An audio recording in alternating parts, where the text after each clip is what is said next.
handang just sit down kindly. Okay, this meeting is called to order. Now, may I just give you a few words before I forget that we are nearing Christmas Day, and I hope that everything, hindi naman, sabihin na walang problema. But if we could just minimize the problem for the Filipino, yan nga yung nasabi mo.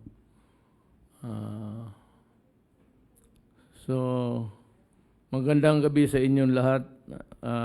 Christmas time is about few days from now. Sundin lang natin yung culture. But, remember the word but there are rules to be followed at this time of our national life. It is not every day, but it's nobody's fault actually that there is a virus, a microbe that invented itself. And ang balita sa, I think somewhere in Canada or America, there's a mutant which make it hard for the medical people to deal with the problem, doubly hard. I hope it would not land on our shores and they can limit whatever adverse effects it would impose on the people. We have suffered enough, and to suffer more is not acceptable anymore. Ngayon, we will start with I have many messages, pero bago sa lahat, I repeat, please continue to obey the protocol. At saka, itong the mask. When you go out, indoor, ako dito may ako, it's a filter in front of me. So, and I cannot talk. I just simply off my, off tangent ako sa mga sinasalita ko. Kung may mask ako, pati kay yung shield. Anyway, I have it. After that, I'm going to use it. Kayong mga kababayan ko, sumunod ho kayo sa mga patakaran ng gobyerno para sa inyong lahat ito. Kunting tiis na lang. Nandyan na ang bakuna. How ready are we? Well, let's listen to General Galvez and the Executive Secretary, Medialdia.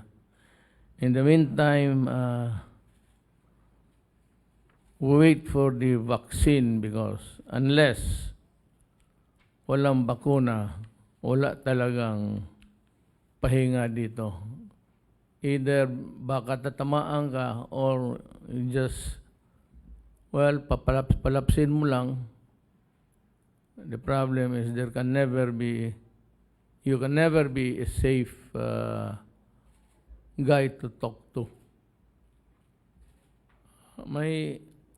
Alam mo nga, ito ang importante.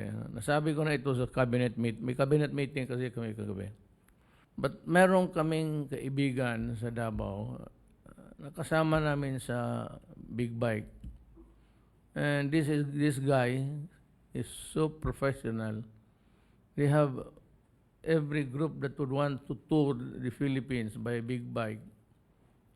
Sumasama talaga ito siya. Mine, I toured the Philippines almost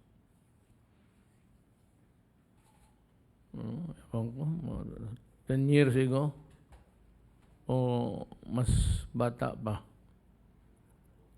And for me, he was really a known person sa bikers world. bravado ito eh. Makinig kayo ha, kasi ito is from Davao but ang ancestry from I think somewhere here, Pampanga. Yung lalaki na COVID, yung biker. So yung the penchant of a person to procrastinate.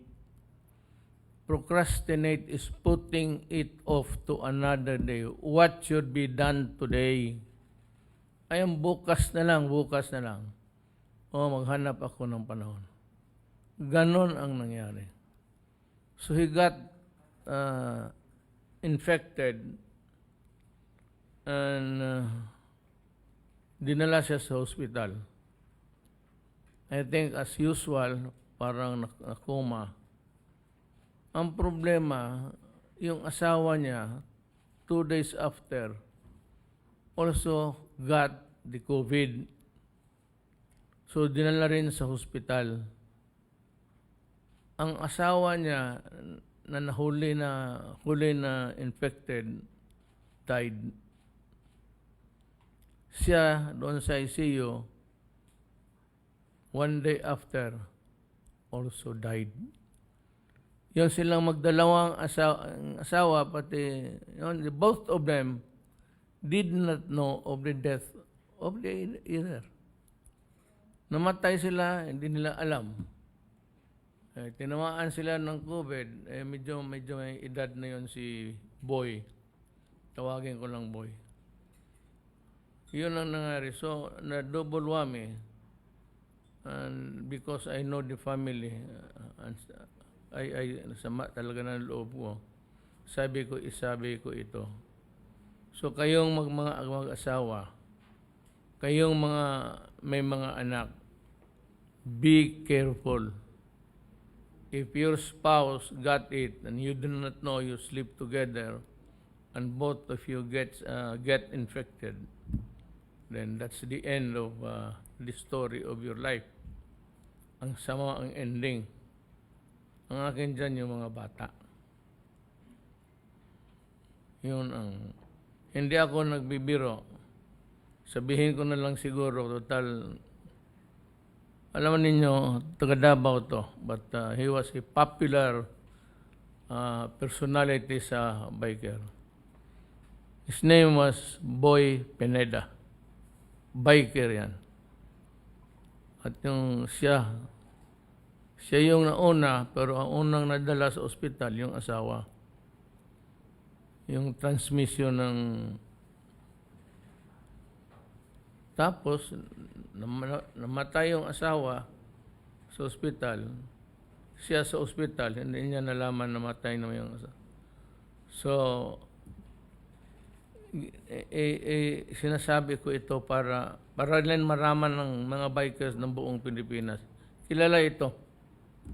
And not really a lesson to be, well, lessons in life along the way. So, huwag kayong magkumpiyansa. Sinabi ko sa inyo, this is a very lethal thing. Ako nga wala akong masiguro. I can never say that I am safe here. Or I can be safe ever until nabakunahan tayong lahat. And one thing that's really, which is bullshit to me, yung iba kasing virus, once you get it, you acquire an immune. So, hindi na babalik yan. Kaya smallpox, German pox, yung mga ganon, na tayo tinutukan, ako remember grade 2. Hindi na tayo, pero ito, there is no guarantee that your immune system will still recognize there's something wrong in this, huwag kayong magkumpiyansa. So, follow rules. Secretary Duque will talk about it more. So, I give to you the floor, Secretary Duque. Bilang paghahanda sa atin pong inaasahan surge at base sa pag-aaral na ginawa ng FASTER at ating kasalukuyang utilization rates, kinakailangan tumaas ng atin na COVID-19 dedicated beds at mechanical ventilators sa pamumuno ng atin na treatment czar, si Yusek Vega, One Hospital Command Center at Health Facilities ang Infrastructure Development Team. Hihingin natin ang commitment ng mga ospital, lalo na ang mga pribadong ospital, na maglaan po ng sapat na bilang ng kama at mechanical ventilators para po mapaghandaan po natin ng sapat ang posibleng surge in the COVID caseload. Gayun din, nananawagan kami sa lokal na pamahalaan na siguraduhin tayo ay magkaroon ng sapat na isolation beds sa ating po mga TTMFs bilang paghahanda sa pagtaas ng mga kaso at close contacts na kinakailangan i-isolate at i-quarantine. Patuloy rin ang ating pakikipag-ugnayan sa mga laboratorio upang masigurado na patuloy ang kanilang operasyon kahit na sa darating na Kapaskuhan. We have already advised them, Mr. President, na kahit na Pasko, tuloy ang processing, ang testing, ang swabbing ng ating pong mga kababayan. In fact, Mr. President, as of December 12, ang ating pong test na ay umabot na sa 6.2 million specimens or equivalent to about almost 6 million individuals. At ang ating pong positivity rate ay asa 8.7% cumulative mula sa umpisa, but ang ating pong 7-day moving average testing positivity rate ay asa 5% na po. And this is the benchmark that the WHO has prescribed. At kakasunod na po tayo doon, Mr. President. So sa bandang huli po, Mr. President, these are the reminders and recommendations. Base sa amin iniulat ng national and regional updates, we remind our people of the following. Number 1, ang pagtaas ng mga kaso, ang hudyat ng atin inaasahang surge at kinakailangan nito ng agaran aksyon upang maiwasan o mabawasan man lang ang epekto ng surge. Number 2, kinakailangan ng mahigpit na pagsunod sa ating minimum public health standards, kagaya po ng ating paulit-ulit na ipinapaalala, yung physical distancing no less than 1 meter, paggamit ng face shield, face mask, at pag-iwas sa mga matatao and enclosed areas.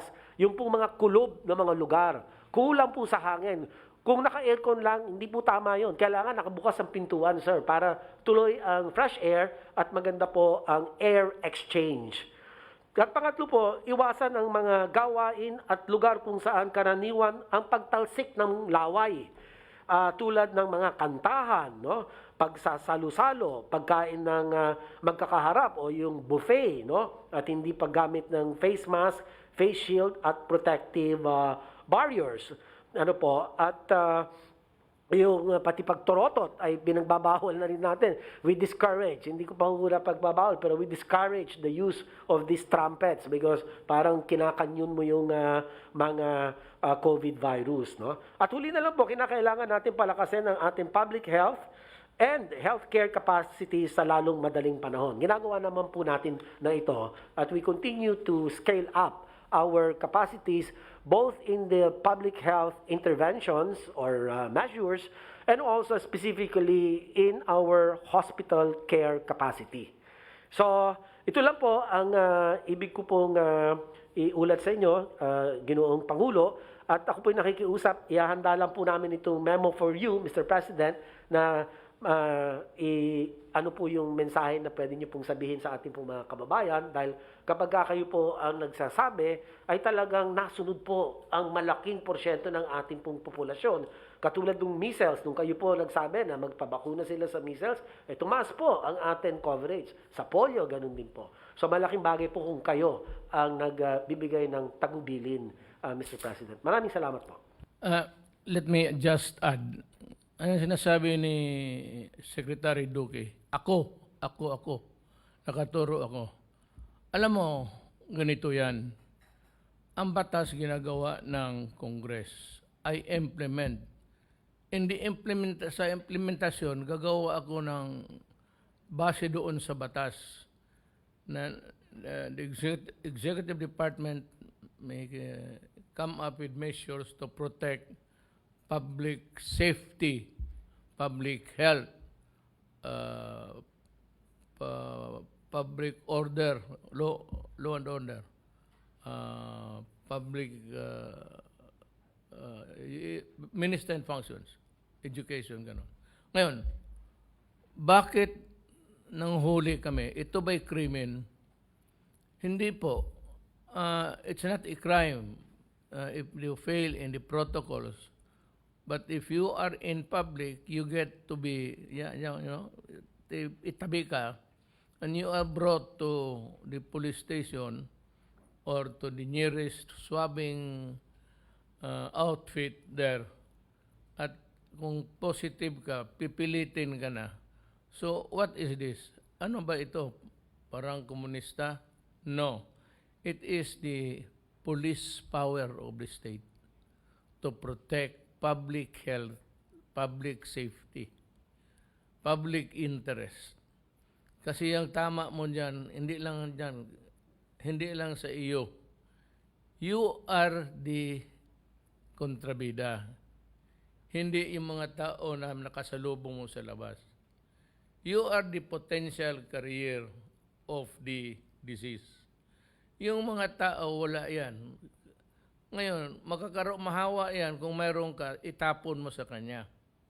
Yun ang filosofiya niyan. Pero pag ikaw, kung gusto mo maghigop ng hangin, dyan sa ilalim ng tulay, bahala ka. Then if you die, bahala ka rin. Dito ang sinasabi namin, pinipilit kayo, hindi itong pangkomunista. Talagang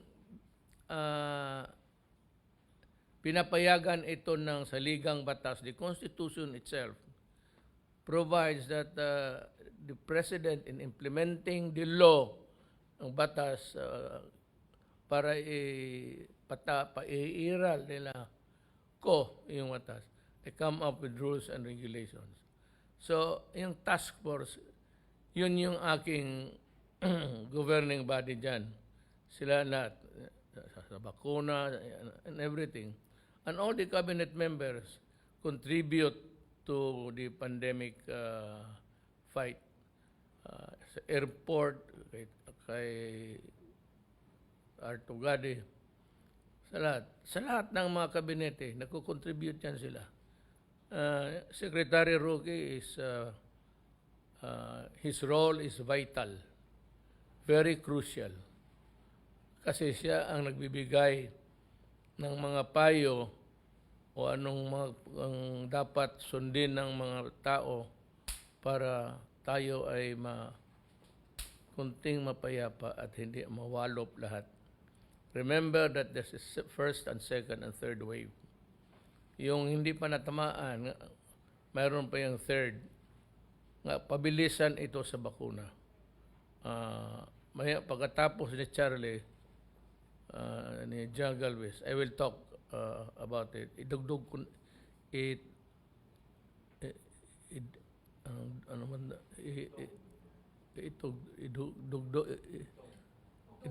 ko na lang, anak ng waiting. Isabit ko na lang yung salita ko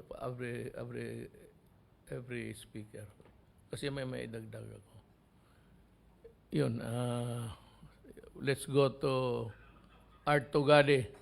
Bago ako magsalita, ito nagkakaroon ng, saan ba yung ano ko? Yung kanya naman, yung sa RFID system na nagkabuhol-buhol in the first place, ako ganito yan eh. Hindi ako nakialam muna. Because the traffic rules and regulations and the enforcement and the system itself sa isang syudad, sa mayor yan. Hindi sa amin. Sa mayor talaga yan. Kung saan kayo magdaan, kung saan dito. Kasi siya ang nakaalam sa problema ng kanyang syudad. So you do not come barging in and overruling them because they have that inherent right, yung business permit. Kasi ginagawa ng lahat ng mga mayors yan. if you do not comply, then your non-compliance would result in the adverse it has an adverse effect on the lives of people. The mayor has also a concurrent capacity also, just like me, to enforce the law. He uses yung power niya sa business. But that does not, it was not enough actually. More than just yung sa suspension, nakatulong yun. But meron niya mga batas na pagkatapos ni Art, magsalita ako. Art, ikaw na muna. Isa hong instruksyon na sinabi ko, pwede ba pag-ambulansya, sabi ko ho, Senator Bongo, pwede ba pag-ambulansya, saka yung mga trabahong kapulisan, huwag kayong mag-require dyan. Kung anong lane ang pwedeng gamitin na, gagamitin nila. Why? Because life and safety is at issue. Huwag nyo silang kontrolin. Hayaan ng free flow ng ambulansya, saka yung mga kapulisan. Ito ho yung mabigat na sinabi ko. Study the removal of the barriers. Pag pumunta ho kayo sa toll, meron babaksak-baksak na ganyan. Bakit ho nila ginagawa yan? Ang aking suspetsa, sinisigurado nilang magkaroon ng bayaran. RFID ho yan. Tinanong ko ano yung penetration ninyo. Sabi nila 90%, 95% to 98%. Sabi ko, alisin nyo na lang yan, diretso na lang yan. Pag nagkaroon ng glitch, kasi ho, pag nagkaroon ng glitch, pila yan. Sagutin nyo na yun kasi that is a problem of the system. If it is a problem of the system, why should you make the travelers and the public suffer? You bear the cost because that is your system. Pag-aralan nyo lang sa lalong madaling panahon yan kasi i-implement ko talaga yan. Papaalis ko yung mga barriers. Yung mga toll plaza, yung small toll plaza, ganito ho yan. Meron yung malaki na toll, di ba? Primary. Tapos meron kang lilikuan sa kanan. Maliliit na toll ho yun.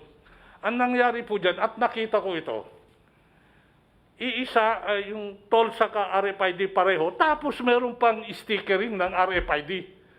Kaya nakaka-traffic sa lugar na tinatawag kagaya ng Karuhatan at Valenzuela. Huwag kayong mag-sticker dyan at paghiwalayin nyo yung cash at yung RFID para we can achieve a desirable flow of the traffic. Instruction ko ho yan. And ito ho, yung increase of wattage. Alam niyo ho, pag parating ka, minsan malayo pa, nababasa ka na kaagad eh. Minsan, kailangan idikit mo para mabasa ka eh. That is a work of wattage.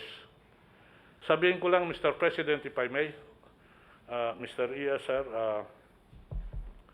before the pandemic, ang RFID user was 1.4 million. Nung pinalabas ko ho yung DO na yan, as of 2 days ago, ang RFID user is 3.7 million. Ang ibig sabihin, madami na hong kumikiling at tumutungo sa RFID. And this is the culture which we are trying to create. Because once we create this culture or this psyche, then we can implement readily po ang tinatawag natin ng interoperability. And so, ito ho yung mga pangyayari. Alam ko ho na nakakabulahaw dahil sa mga nangyari. Nahihiya po ako sa Valenzuela, sa mga local government, sa mga nagmamaneho. Be assured that your Department of Transportation, together with the TRB, the LTO, and LTFRB, are trying its utmost best to achieve that interoperability so that, alam nyo, itong RFID, sir, di naman bago to eh. Matagal na to. Meron yung electronic ko nito nung panahon pa. Tapos binago lang. Ang ginawa lang ho natin dito, tinutulak ho natin talaga ito. Kasi makakatulong. Sabihin ko lang, Mr. President, what move us really to accelerate this? May of this year, Secretary Duque, 270 of our toll operator, employees of toll operators, nagka-COVID yan. Sila ho yung nagbibilang ng pera. Imaginin mo dyan, yung spread niyan. Kaya sabi namin, itigil yan. Punta tayo sa cashless. Kasi it was not only our desire to have a good flow of traffic in the tollways, it was our desire also to minimize the spread of COVID. Yun po ang nagtulak sa amin. Of course, madaming nasasagasaan. Sagasaan mo? Bigyan lang ho kami ng tiwala, gagawin ho namin yan. Talagang kailangan ho ito. Kailangan ho ito. Yun lang po, Mr. President. Again, I express my apologies to the users of the tollways, to the local government, for the convenience whatever is caused. Be assured that the inconveniences caused is not designed, is not intended. There will be a day-to-day curing moments. Consider what is happening now at what we call birthing experience. Pero aayusin po namin yan, Mr. President. Yun lang ho, Mr. Mayor President, thank you for the opportunity to ventilate certain issues related to RFID at NLEX. Alam mo, Art, itong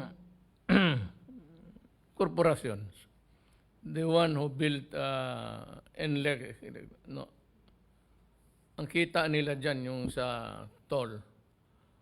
Then they introduce an innovative system, pero hindi naman nila pinag-aralan. They don't have a trial run, see if it can be done in 2 or 3 days sa madaling araw, yung pagbasa ng reflectorized stickers.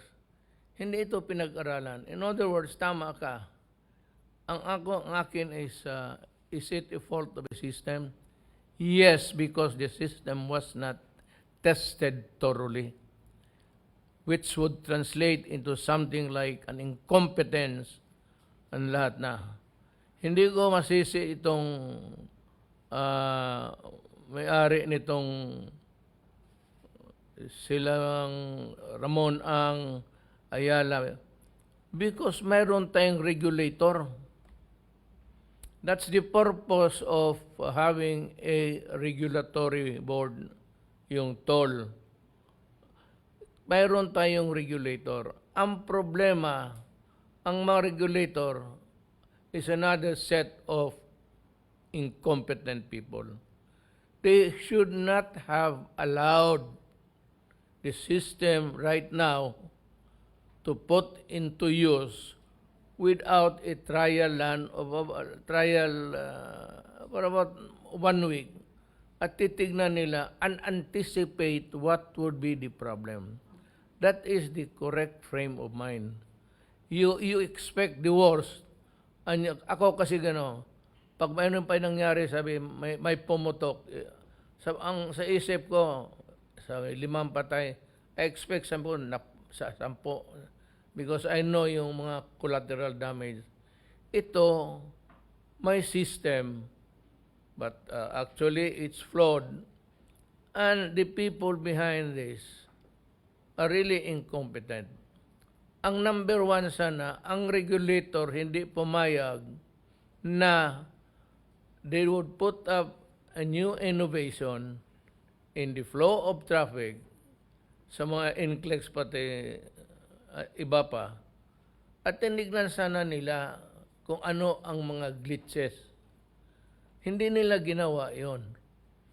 And on the day of the implementation, anak ka ng puta, saan ka makita doon pa ilagay yung mga sticker while the traffic dequeuing was almost also exponential hanggang puwit na. Dumating na sa Manila. Anong klase itong... So, I thought that I placed people there using their,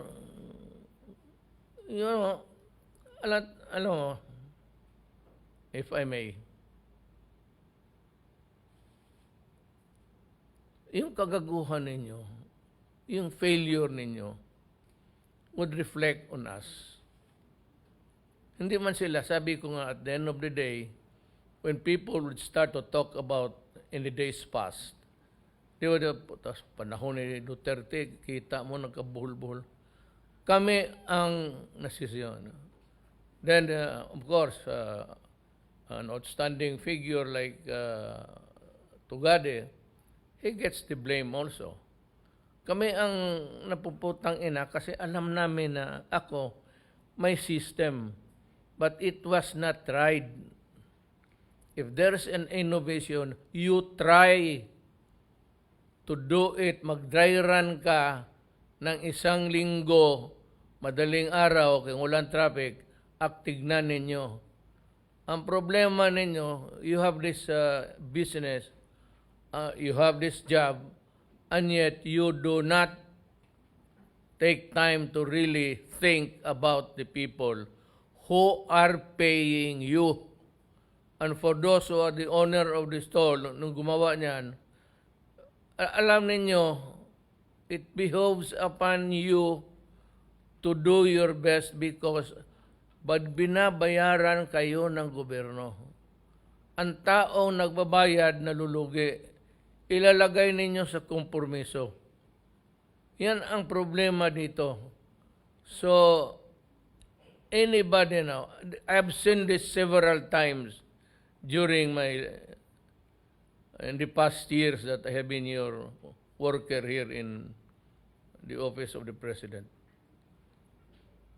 Ilang beses ko nakita yung incompetence, walang sistema.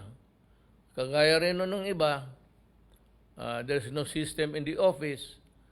So, yung papel, pasa-pasa, it goes to a mere clerk, then it goes to the head of the office, then it goes back to what assessment.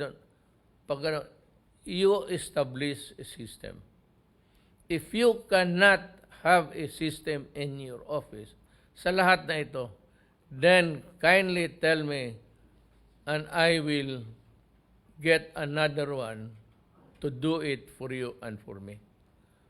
Wala akong silbi dyan sa mga tao na ngayon magtaka kayo. Ito, it's not because Galvez is here. Na magtaka kayo, bakit military? Kasi ang military, bago mag-atake yan, may scout, tapos an replacement. There's always a system in every battle. And there is always a system in every war. But the problem is, I said, although what innovations or changes or reconfiguring, you do not practice. Pagdating nung panahon doon, saan nakikita ko sa TV, gusto kong pumunta doon. But in difference to Gatchalian, kasi ang problem ng traffic sa Inlex, but sa siyudad mismo, the whole of the city, the control of the traffic is always left to the local government. Local government yan. So, nandoon sa mayor, galit na galit, and I could understand his, with all the conundrum of taking place. Pati ako magagalit talaga. And I understand this burst of anger, which is justified para matauhan kayo. Now, next time, itong Toll Regulatory Board, next time, kasi ang participation natin dito, kayong iba sa may-ari ng toll, yung Skywayan kung ano, ang participation natin is, kaya yan, I don't think you really know what is a regulator is. That's a problem.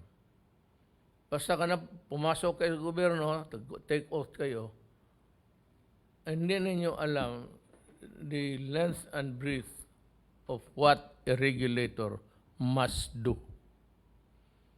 If I see another glitch is there, mayroon pala kayong dito, may memorandum pala kayo, Art. Saan yung mga tao? Can I fire them? Palitan ko na lang lahat. Yung may experience na, yung dumaan na administrasyon, I don't care if it's during the time of Aquino and Arroyo. Hindi ko matanggap yung incompetence niyo. Kasi kami ang nasisisi. And not only that, you work hardships on the people.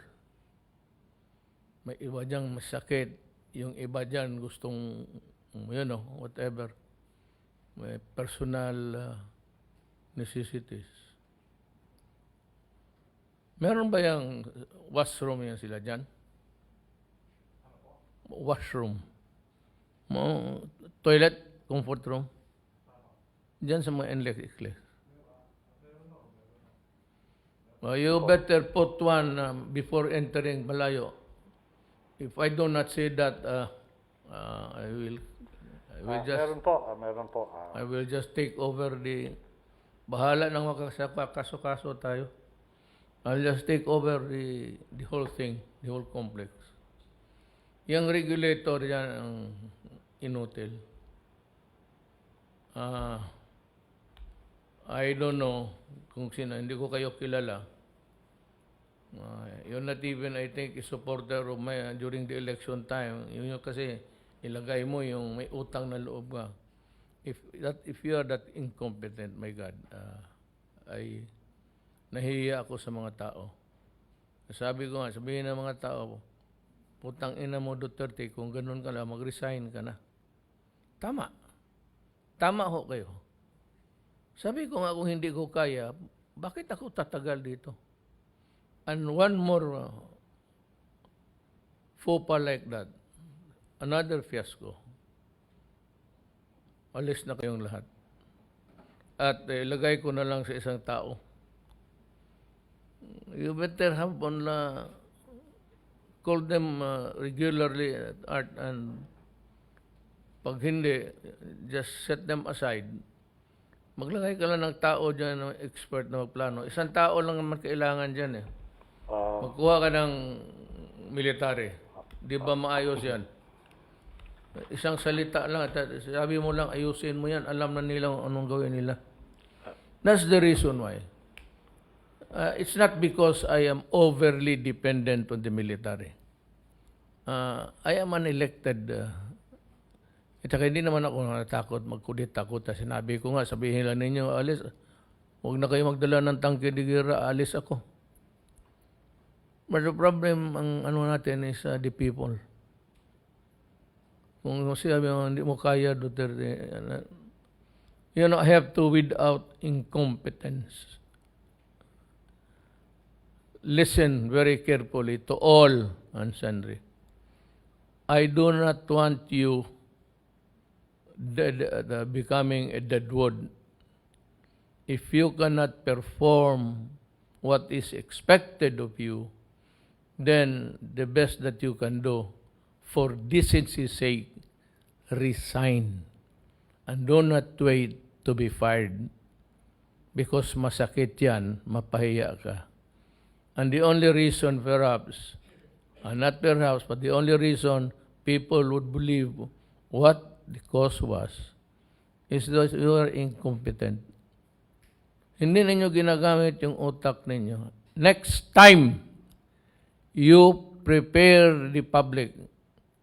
Kayong mga regulators, if there are changes, if there are, I said, innovations there, let them practice it. Ayusin ninyo muna. Huwag kayo basta papasok-pasok, especially if it involves public interest and public safety.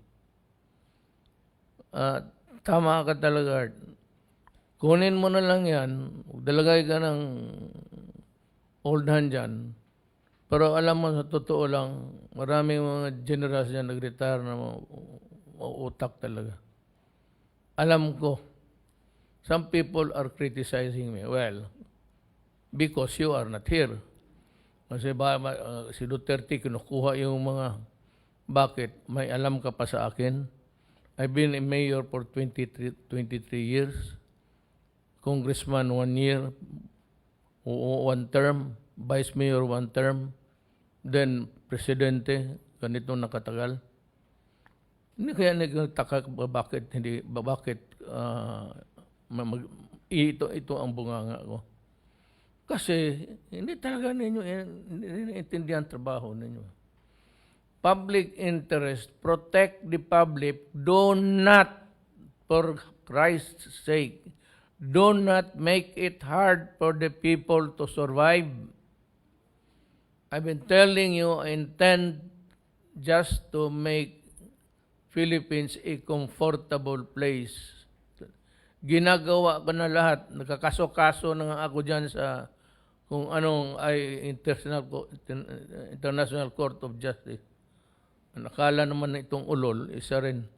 Walang preparasyon. Hindi nagbabasa ang mga gago. Tsaka may statement pa nung isang sabi ko nga itong tao na ito, si Trillanes, may statement siya.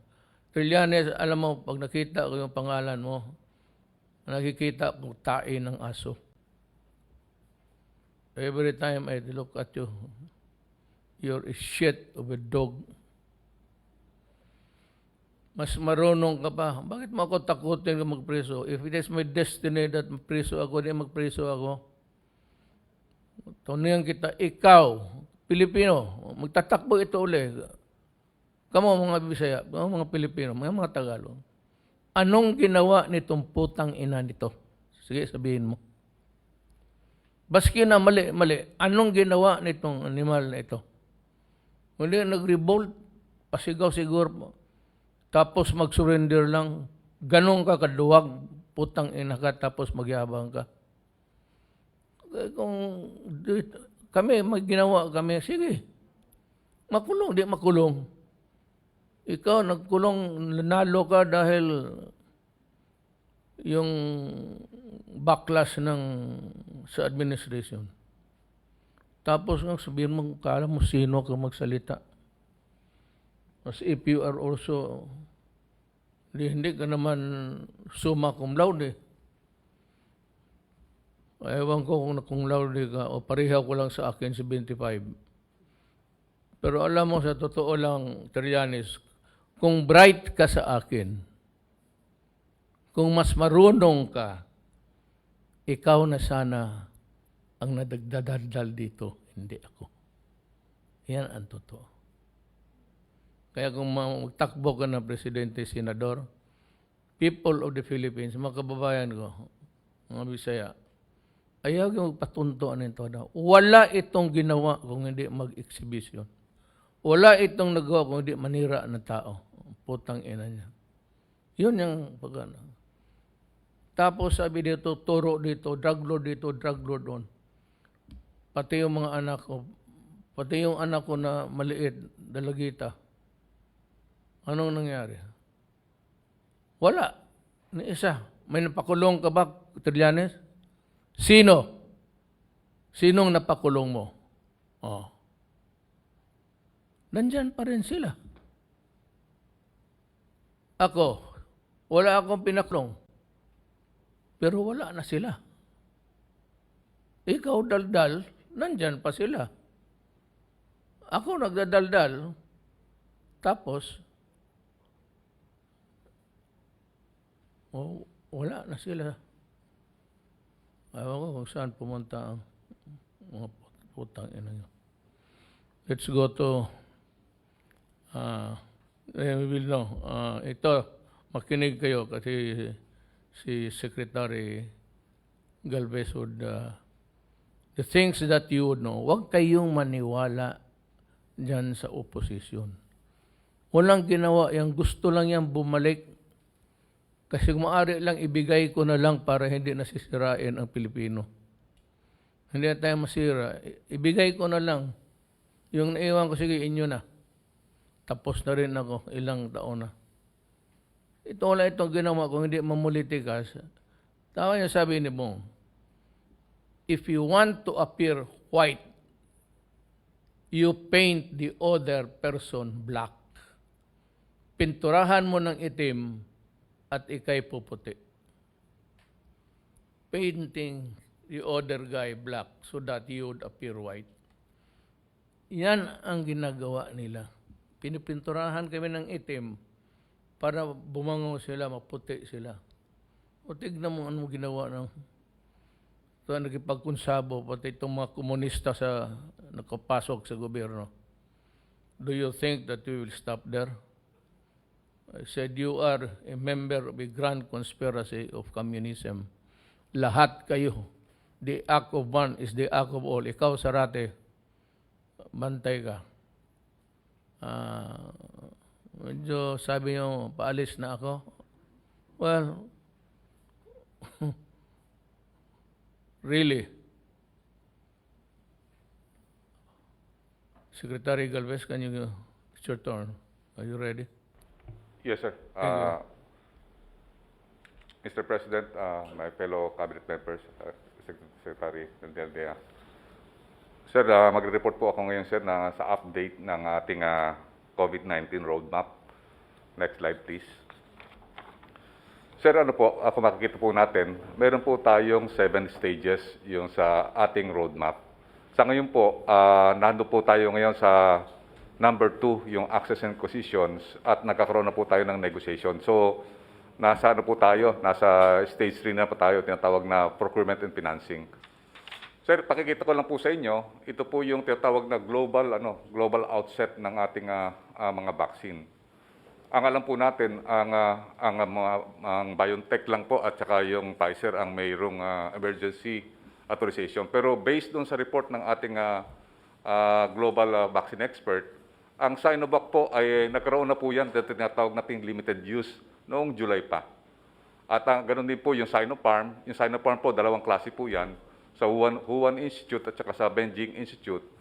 And then, alam natin ang Pfizer, isa sa pinaka-leading dahil kasi maraming stringent regulatory na po na na-approban siya sa UK, sa US, sa Singapore at saka sa Canada.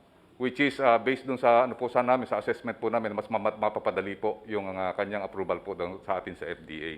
Isang question lang, Secretary Galvez, which is in the mind of all listening now, pati ako, when would be the tingin mo yung first vaccination to take place? Sir, nakikita po natin, sir, ngayon kasi 80% po ang nakuha po ng mga malalaking bansa. 80% na po ng Ngayon po, nakita po namin, sir, mga pinaka-earliest po ay March po, nine-negotiate po namin sa Ambassador of China. This has to be explained to the people. Kasi nakikita nila, nag-release ang Congress, Bayanihan 1, 2, Buhilas 1, maraming pera na nagamit yung iba, may naiwan ng konti. So, what is really foremost in the mind of everybody, I said, listening now, is, well, we'll have to explain ganito yan. They do not, itong vaccines, they do not come in numbers na unlimited. Actually, sir, ito, sir, natin, nakikita natin po pagka nakuha po natin yung kontrata ng AstraZeneca, Pfizer, Johnson & Johnson, and Sinovac. Meron na po tayong mahigit na 60 million doses po, sir, yan. Available po yan 2021 kasi ang mangyayari po in tranches. Kasi po, ang pagka po nagkaroon tayo ng kontrata, they will prepare yung manufacturing. It will take 3 to 6 months po ang manufacturing po. So, yun po ang ano po natin. Nakita po natin, main bulk po natin ito, darating ng May, June, July. Kasama na po yung COVAX facility po natin. So, kaya po yung nakita po natin, nag-ano pa rin po tayo sa Moderna, Sinopharm, pero ang nakita po namin dito sa AstraZeneca, Pfizer, Johnson & Johnson, Sinovac, Gamaleya at saka Novavax, magaganda po ito na mga na talagang may mga history po ang kanilang mga manufacturer na talagang mga mga vaccine ng ng Ebola. Yung iba dito, Gamaleya, meron siyang experience ng vaccine ng Ebola. Kaya maganda po yung track record po rin nila. So yun po ang ginagawa po natin. And then yung tanong po nyo, kung kailan po talaga tatama po yung lahat ng nila, ito po yung aming projection. Next slide, please. Sir, kung titingnan po natin, ito po ang pagiging projection po natin sa potential rollout. Kung magiging successful tayo po sa Sinovac at saka Gamaleya, kasi initial po nila, pwede sila sa first quarter. And then kaya po ang ginagawa po namin, pinapa-analyze po namin mabuti sa ating vaccine expert yung performance po ng Sinovac at saka yung Gamaleya. Yung kanilang history at saka yung potential adverse event at saka yung mga record ng mga kanilang clinical trial. Kaya po sumulat din po ako sa DOST na tingnan lahat po itong mga ano po nito at saka magano rin po tayo sa EDSTAC, yung sa Health and Technical Advisory Group, na tingnan po yung mga record ng mga kumpanya po na to. So makikita po natin sana po sa first quarter, parang ito po tinatawag nating mini rollout. Tama lang na sa first quarter po, makita rin po natin yung mga tinatawag na rollout ng ibang bansa para matuto tayo sa kanilang mga experience. In fact, yung British Embassy, tuturuan po natin kung makuha natin ng Pfizer. Ang Pfizer po ang nauna sa kanila. So, kung paano mag-deploy ang Pfizer, ganun po ang gagawin po natin para magkaroon tayo ng lessons learned at saka mawalan po tayo ng tinatawag na mga spillage at saka yung mga wastage ng mga vaccine. Kasi very sensitive po yung Pfizer. So, kung makita po natin talaga, doon po tayo sa end of second quarter, at saka beginning of third quarter, doon po tayo magkakaroon ng mga more or less mga siguro, magkakaroon tayo ng mga 10 to 15 million na bulto po. Kasi po sinasabi po ng mga ano po natin, mga vaccine na manufacturer, na mo problema rin sila dahil po ang paggawa po niyan may mga raw materials din po, raw materials. So talagang ang production line po ay talagang nahihirapan din sila kasi mataas po ang demand. Yun lang po, Mr. President, at maraming po salamat. Yan lang. That's what I said. Kayong mga sa bureaucracy, there are some people already very good. They have the talent. Pero kayong run of the mill dyan, gusto ninyo trabaho lang, the fact that you have a job period, and you do not really care to know or to digest or lunukin ninyo yung trabaho ninyo kung paano. It's only, I said, the military sa experience ko who can do that without meaning really to kay sila lang. Hindi naman lahat. Pero yung the frame of mind that I want, kasi matagal ako sa gobyerno, is the frame of mind of a military man, because COVID is the enemy and it has to be attacked in so many in so many points, issues. So yan ang sinasabi ko. Itong simple na traffic lang, doon pa kayo maglagay ng sticker. Kunin mo yan, Art. You members of the regulatory board sa toll, you report to Gadi tomorrow and discuss what you can do. Or else I suggest those to Gadi to get a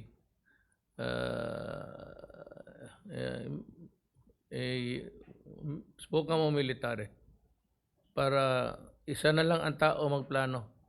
Never mind about that regulatory board. Kung talagang sure dead wood, then wala talaga. Ika nga, you cannot beat, is there an idiom? You cannot flog a dead horse. Bingbong na will tell you kung bakit sure ako. Mr. President, magandang gabi po. Gusto ko lang pong i-reiterate ang what Secretary Dominguez declared several days ago, that he has the money to support to continue the free test for the marginalized sector while the vaccine is not yet around. He has also the money to buy, although hindi naman marami, hindi naman karamihan, pwede na siyang bumili doon sa request na hiningi ni Secretary Galvez. And we know that this will be properly spent because we are following a system which was earlier shown here by Secretary Valdez. Gusto ko lang po umapila, mahal na Pangulo, sa mga bumabatikos sa pag-aaral natin sa pagbibili ng vaccine. Maghintay naman po sana sila. Atin na pong nasubukan si Secretary Galvez when we started addressing the pandemic. No? We started from nothing. Hindi natin alam anong kinakalaban natin, but it turned out na we had good results, you know, after meeting our problems. So, ngayon, nangingibabaw ho tayo, isa sa pinakamagandang ating sistema sa paglaban sa pandemic. Sana din, at alam ko na tayo ay magwawagi sa pag-umpisa ng ating vaccine rollout. Yun lang ho, hinihingi natin sa mga bumabatikos. Maghintay-hintay lang po at sa madaling panahon, makikita nyo rin ang resulta. Kagaya nung nakita natin na resulta nung nilalabanan natin ang pandemic. With a limited tools on hand. Maraming salamat po, Mr. President. Thank you, Bingbong. Alam mo, ulitin ko, it would be a damper to really talk about it. Na yung Pasko natin, kung maaari, huwag na lang tayo magparty-party kasi alam mo na, yung mga kapitbahay mo nag-observe ng tapos magtawag ng pulis, mahuli pa kayo magpahiya. Make it a sacrifice because ito naman, ilang Pasko tayo.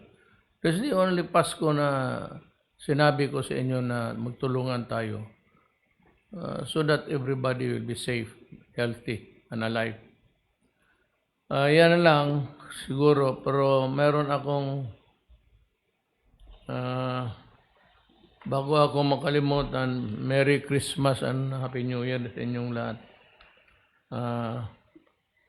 Continuing with our purge, itong iniimbestiga. They may get suspended, maybe exonerated, but ito yung napakalawak talaga ng sindikato sa NAYA. Grabe. Kaya yung immigration, almost all, ito babasahin ko. They are now suspended but they are connected sa pastillas. This may result in their dismissal, suspension, or exoneration if warranted. Jeremiah Franco, Hafisa Marohamsar, Jose Miguel Kalumpang III, John Michael Angeles, Francis Mika Flores, Maria Luz Trono, Jedrick Christian Centeno, John Warren Wanya, Hasmin Dima Idres, Kevin Peter Vega, Abdu Rahman Umpar, Marian Tayabas, Jerry Palier, Crisa Marie Ann Bustillos, Mark Ervin Kapatayan, Dave Dadivas, Sarudin Usudan, Jedson Sularin, Kathleen Karandang, William Velasco, Kisler Garcia, Jermaine Garcia, Muhammad Sahari Lumundot, Julius Ivan Diaz, April Joy Alimnia, Clinton Rodriguez, Eduardo Gabiola, Constantine Achanar, Maria Margarita Manila, Jose Noriega, Jose Rafael Nunezca, Christopher Limbo, John Derek Go, Ian Joseph Mati, Raymond Yambao, Francis Gerald Sanchez, Muhammad Jilani Edres, Leonard, and alam mo sana, hindi naman ako nagpapamarunong. Itong Leonard kasi it's pronounced actually properly Leonard, not Leonard. Leonard and Ford, Danica Beatriz Banyes, Ira Inque, Juan Ray Manlapas, Peter John Magnaye, Sander Mark Salmon. Alam mo, I have a feeling that this will, itong lahat ito madisgrasya. So, if you are you have the first class eligibility, lalo na yung may mga seso, maraming mga bakante, almost all, siguro it become a ghost office sa karami na wala na. Kasi yung mga nasa airport noon sa Pastillas to, Bureau of Immigration Personnel preventively suspended by the Office of the Ombudsman effective December 10, 2020 in relation to the Pastillas scheme. Sabi ng batas na hindi ko dapat sabihin yung mga kaso. But I would like to take the higher ground. Anonymity does not help at all. Kagaya ng sa Davao ako, ayaw ko yung hinahampas ko yung mag-cover-cover sa mukha. If you are a criminal, wag kang magtago dyan sa mga tela, balutin mo mukha mo. At my higher duty is really to inform the public. The public must know. Kaya ganyan sabi na yung secrecy na hindi sabihin ano, I don't believe in that. The public must know. We owe it to them to tell them the truth. Kaya mga drug pusher, kailangan sabihin ko pangalan, ang mukha nila ipakita. Kaya yung mga to the law enforcement agencies and the uniformed personnel, huwag ninyo pabalot-balot yung mukha. Kung maggawa kayo ng shabu, nakahubad pa nga siguro kayo, bakit pagdating ng panahon magkabukuhan, especially if you are caught committing the act. So, that I think is the higher requirement of a public official, especially the president, who is the overall in charge of law and order. My take is that this should be exposed in public. Lalo na po, sir, para hindi na magulit. Bakit mo taguin? Tapos sila mag-testify sa korte. Pag mag-testify sa korte, babagsak yung kaso. Ilan lang makaalam.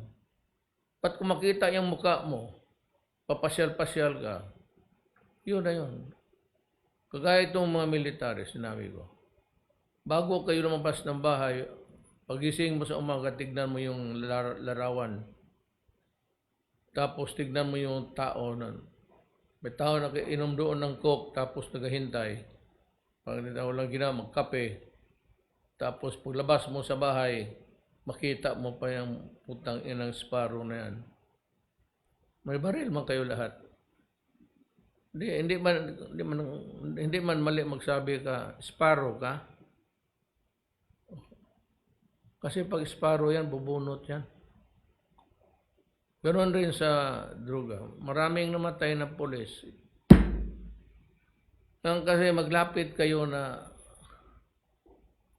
kaya ibalik ko itong batuta.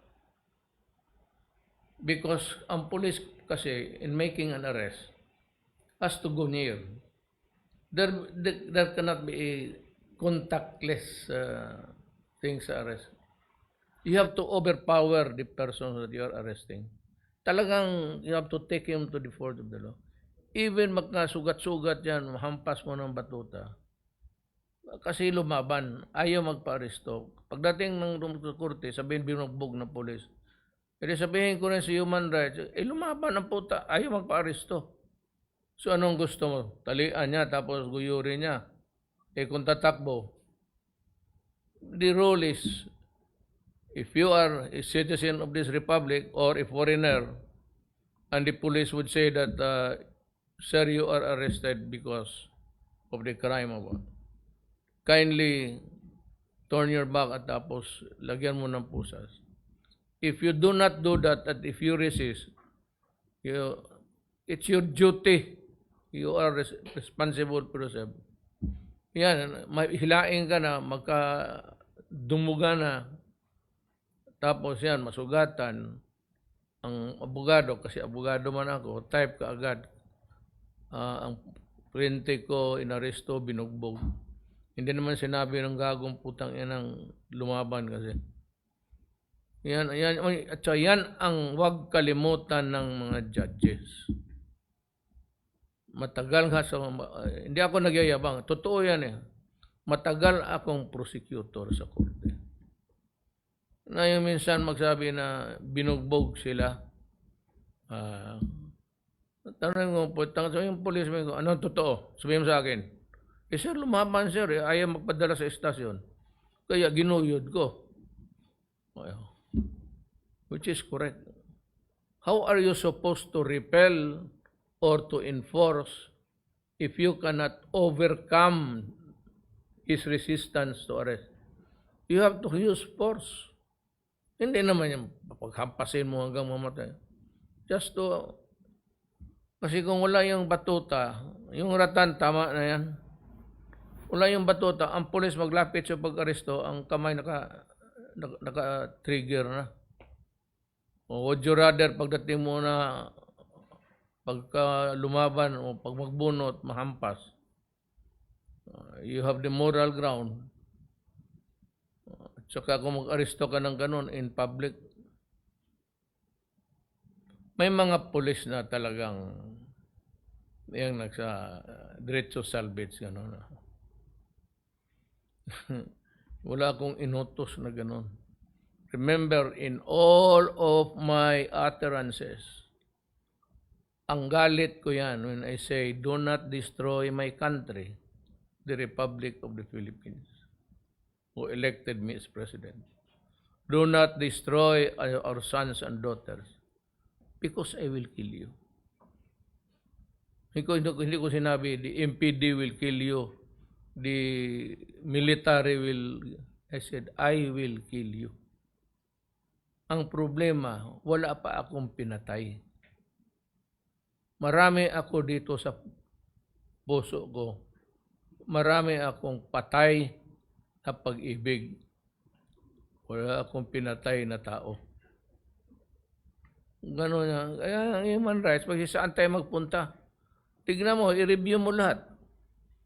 Enforce the law in accordance with what you learned in the training stage of your being a law enforcement officer. Hindi ka pwede magsabi na, walang gagawin magsabi na, patayin mo yan. Hindi ba, may mga tao, talagang, you do not assume na robot yan. Sabi niya, bakit makutusan siya patay? Ulihin na lang namin. Which is correct. Wala akong sinabi na, patayin ninyo. Pero sabi ko, ito, go out and destroy the apparatus. Yan. Pagka nagkabarilan dyan, in destroying the apparatus, goodbye ka. Kaya sabi ko, ako ay take full responsibility for my order. But remember, I said, enforce the law in accordance with what you have learned. Then self-defense, defense of stranger kung kasama mo. In law, it's called stranger, baski kilala mo. Defense of relative. Ayan. It's all just in the fulfillment of duty. Yan ang intindihin nila. Kung sabi mo na sinalvage, hindi trabaho ng pulis yan. Sa mga droga yung away-away nila, kautsuhan. Kasi bakit balot-balutin pa ng... Makita ako ng pulis na binabalot-balot yung gago ka pala, you're wasting your time. Eh kung kriminal yan, sige na. Tawagin mo na yung forensics. Kasi na ako naman, pag nagtanong, pag magsabi ako, sabihin mo sa akin ang totoo, sabihin mo sa akin ang totoo. Para matulungan kita.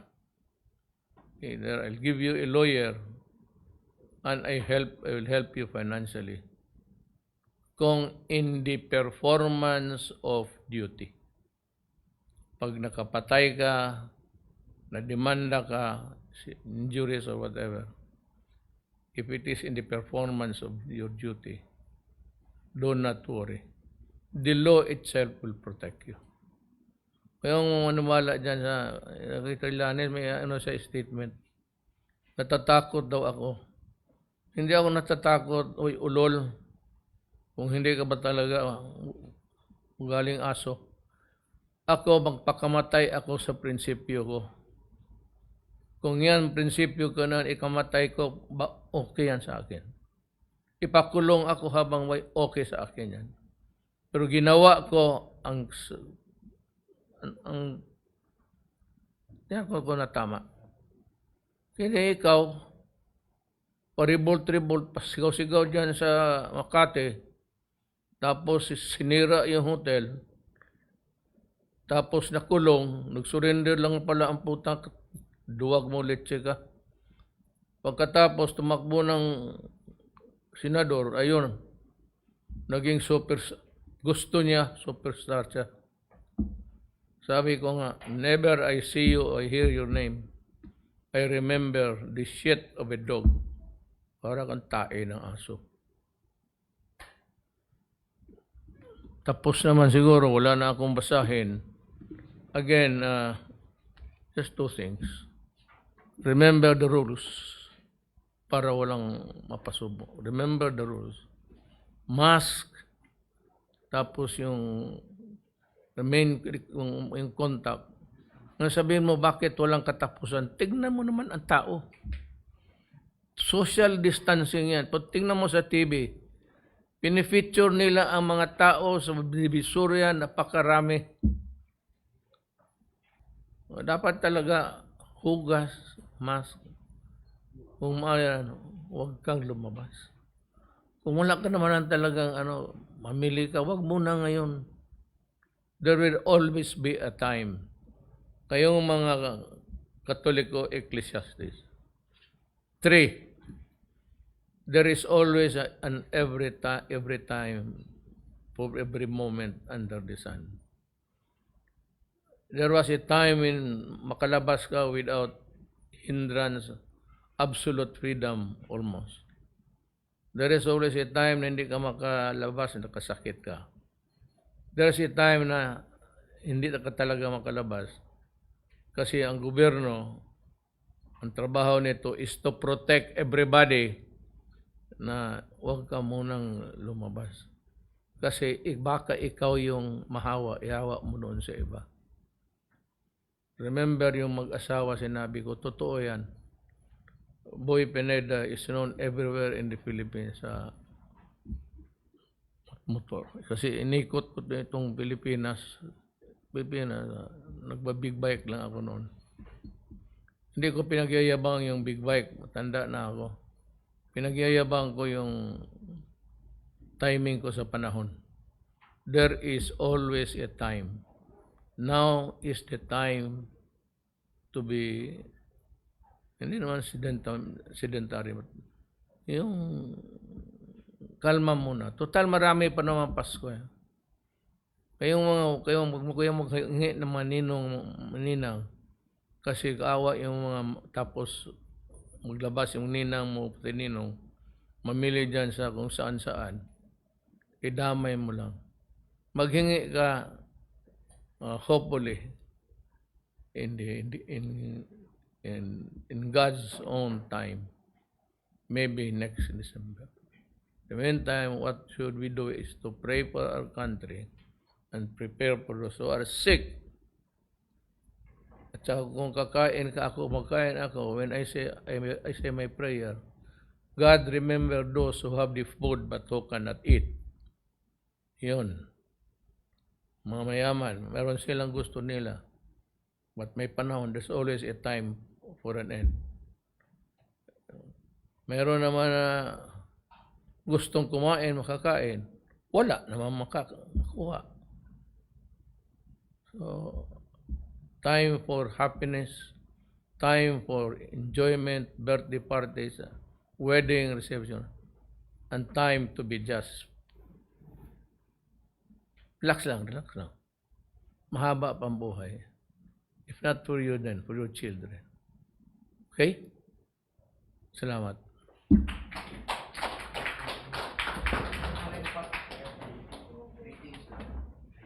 Para ihayag ang pinakahuling kalagayan ng COVID-19 crisis sa bansa at ang mga hakbang na ginagawa ng pamahalaan laban sa pandemya. Mula sa Pangulo ng Republika ng Pilipinas, Mayor Rodrigo Duterte. Ito ang Talk to the People on COVID-19